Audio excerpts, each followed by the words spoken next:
各位朋友，又到咗生活無污染嘅時間啦。係啊，嗱上個禮拜咧，Michael 教咗我哋生活無污染啊，其實空氣嘅質素都好緊要喎，係咪？係啊，但係 Michael 啊，嗱譬如話我哋屋企咧煎魚啦，或者煮餸啦，咪有一陣味嘅。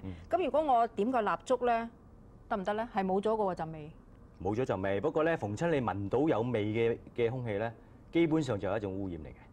咁你如果你噴啲譬如 refreshener 啊，空氣清新劑或者係點嗰啲香薰啊、洋燭啊之類嘅嘢咧，其實咧就唔係一種治本嘅問題，只係治標嘅啫。因為點解咧？你只係一個二手污染嚟嘅啫。你將嗰啲嘢咧冚住咗啲臭味，即係用呢啲味冚咗嗰啲味。係啦，咁咧佢唔係吸咗佢啲味。佢唔係吸咗啲味，咁有問題喎。因為點解咧？嗰啲可能係化學物質。或者有一啲係一種二手污染咯，所以咧基本上就冇攞走入邊啲問題嘅存在。咁呢啲唔係一個治本嘅辦法咯。即係好似我哋霎時間覺得好似冇咗嗰陣腥味啦咁。係啊，因為點解咧？我哋肉眼睇唔到噶嘛，咁啊最緊要冇咗嗰陣味啊。咁但係呢啲咧就可以將佢吸晒去噶嘛。唔係吸晒，係冚住咗。冚住咗，即係仲可能仲嗰個空氣，如果你度咧，上次你咪度過嘅，可能裏邊仲更加嗰個差啲添，差啲啦個成分仲。因為嗰啲譬如 refreshener 啊，或者某一啲洋燭啊，或者某一啲嘢，其實咧佢譬如你點洋燭，其實有啲 ash 會走出嚟嘅，有啲煙會走出嚟。佢只係冚過咗啲嘢，但係就冇攞走啲嘢。咁其實一種再加重咗個空氣污染嗰個指數。係 Michael 啊，講空氣質素高好嚇，係點樣先至為之個純度啦？水我聽你講得多啦，有純度，咁空氣點樣先叫最好？其實好似上集咁樣啦，我都用一種 tools 啦，一種即係instrument 咧，要 test 個空氣指數。前面有3部機，我可以逐部機試俾你睇。你教我哋認識啊？好啊，咁都係用一個我哋上次嗰個試嗰個懸浮粒子嗰個幾多粒啦嚇，嚟計下。我首先開咗呢個，呢個最細嘅喎。呢個咧就係貨大約150尺嘅地方嘅。咁而家我首先開咗部機先，我嗰個試機先嚇。呢個我諗擺睡房啊，應該係擺睡房㗎，係咪啊？最好1個鐘頭裏邊咧，將150尺嘅地方過濾咗一次啲空氣，為之好嚇。咁而家開呢部細機俾你睇睇，呢個係貨150尺嘅。咁咧我哋試咯，我哋擠咧就擠喺咧嗰個出口啦，即係過濾咗之後嘅出口。嗱而家未經過架機咧，就大家睇到咧，大約110萬粒左右啦。係。經過架機之後咧，佢呢架機咧就每6秒鐘 check 嗰啲空氣嘅。咁而家咧就我諗一路跳緊㗎啦，佢應該。嗱咁而家咧已經跳到去6400粒咯喎。1萬粒為之好。咁而家去到6400咗啦嚇。嗱而家2000啦，去到。哇！咁呢架空氣機咧喺150尺嘅地方嚟講咧，已經係非常之好㗎。咁非常之好啦，已經。而家變咗800粒啫嚇。咦？咁樣即係如果咁細部咁擺喺個房，係唔一定要即係擺喺台面嘅，擺喺任何地方。任何地方其實最好咧，近住你自己人嘅地方，瞓嘅床啦，係啦。咁咧嗱，呢一部咧就係150尺啦。嗱，呢一部咧就全世界最靚㗎咯喎。係。呢個好巨型啊！哇！呢咁大座，成間屋㗎啦，係咪可以？係啦，呢部咧其實咧就係1000尺嘅地方嘅。咁我又試一試佢點樣樣咯喎。呢個又係叫 HEPA filter，呢個又叫 HEPA filter。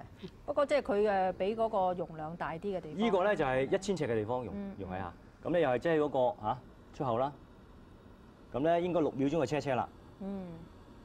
嗱，你睇到一路跌緊落去啦，即係100幾萬啦，而家係38000，6秒鐘。係。再試，即刻變咗800粒。哇！咁咪真係哇索佢即係不斷咁自己咁喺度循環嘅係咪？係啦，呢個一路咁循環，一路咁循環。嗱，呢個基本上咧其實可以去到0嘅，如果我即係擺得落冇估錯嘅話。哇，其實咧即係講起呢一個機咧就啱一啲 house 啦，譬如話你樓下嗰層擺一個咁樣。咁就已經可以即係將個空氣咧好清新都得啦。咁又會唔會除味嘅咧？嗱，而家去到0啊，睇唔睇到啊？0係一粒微粒都過濾咗。好犀利啊！呢一部機咧係全世界最好嘅機嚟嘅。係。咁你再而且冇乜聲喎。係因為咧點解咧？佢個設計咧，佢個 motor 喺中間咧，我哋叫做冇 air draft，唔係好似風扇咁吹出嚟。因為如果你風扇吹出嚟咧，好似風扇咁吹出嚟咧，你可以吹翻起啲塵粒上嚟咧。對架室內空氣完全冇影響。頭先我問入會唔會連嗰啲味道都會即係清新啲？一定去埋。即係譬如話你煮完晒餸，哇係我哋一打開道門煲完湯，嗰啲氣味好犀利嘅。嗱，依個我到我試呢部啦。係啊，呢個呢部好靚仔個樣好靚喎，靚仔。其貌不揚反而好啊，好似我咁其貌不揚反而好。靚機未必係好靚仔。咁咧呢個就試咯喎嚇。咁又係 HEPA 咧，係 HEPA filter。哇，萬幾啊！咁而家係120萬啦， 120萬，佢都好好，而家去到43043萬幾。係。咁6秒鐘 check 啦。你意思話佢比較差啲，係咪因為佢嗰個循環得冇咁快？唔係，其實就個機嘅設計問題。設計問題。就係因為個 HEPA filter 咧，佢個成架機嘅設計咧，就唔同嗰個真係呢叫我哋 true HEPA，零係叫做 true HEPA 啊嘛。即係佢個功能冇咁高啫。即係佢個封密程度冇咁高啦嘛。咁以前咧，呢架機咧就有埋嗰啲叫負離子嘅，而家做 cancel 埋，因為負離子你都知道啦，ozone 咧係一個二手污染嚟嘅都係，所以而家佢都已經唔用啦，冇咗個負離子嗰種。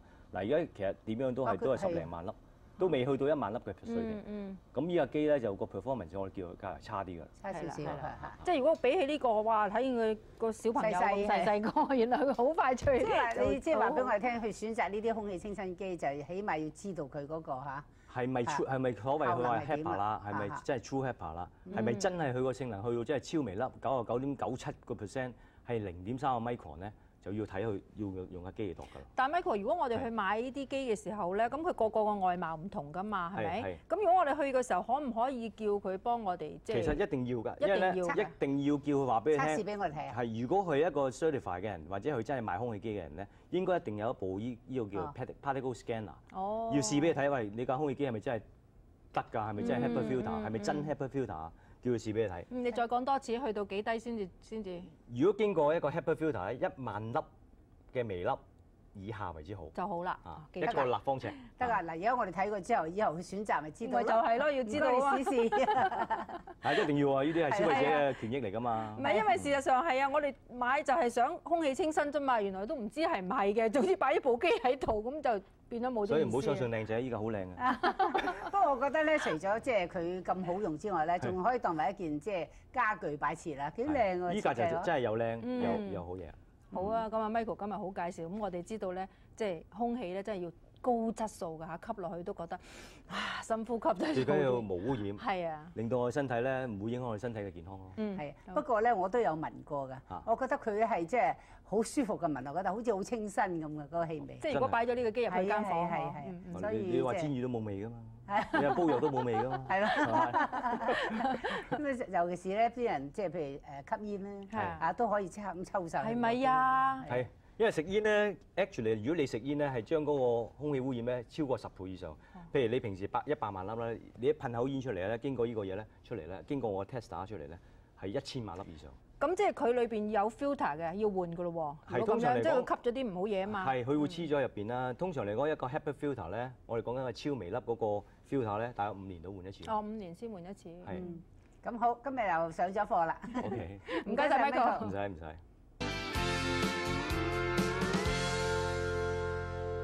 買空氣機睇效能，除咗睇個 HEPA filter 係咪真係 true HEPA、hyper HEPA， 同埋個系統係咪完全 airtight 之外，就要睇下個系統夠唔夠力啦。夠唔夠力嘅標準係計 CFM cubic feet per minute， 即係話1分鐘裡面會有幾多立方尺嘅氣體被過濾，數值越大就可以供應更加大嘅空間。而知道空間大細咧，其實就可以計出 ACH air changes per hour 啦。系統嘅最理想要求咧係1，即係話1小時室內嘅空氣就會被循環咗一次。但係唔同嘅地方當然標準又會有唔同啦。淨計 ventilation 空氣流通嚟計啊，洗手間浴室嘅標準咧係6至10，銀行係4至8，手術室咧係15至25，而溫室咧更加要求25至60㗎。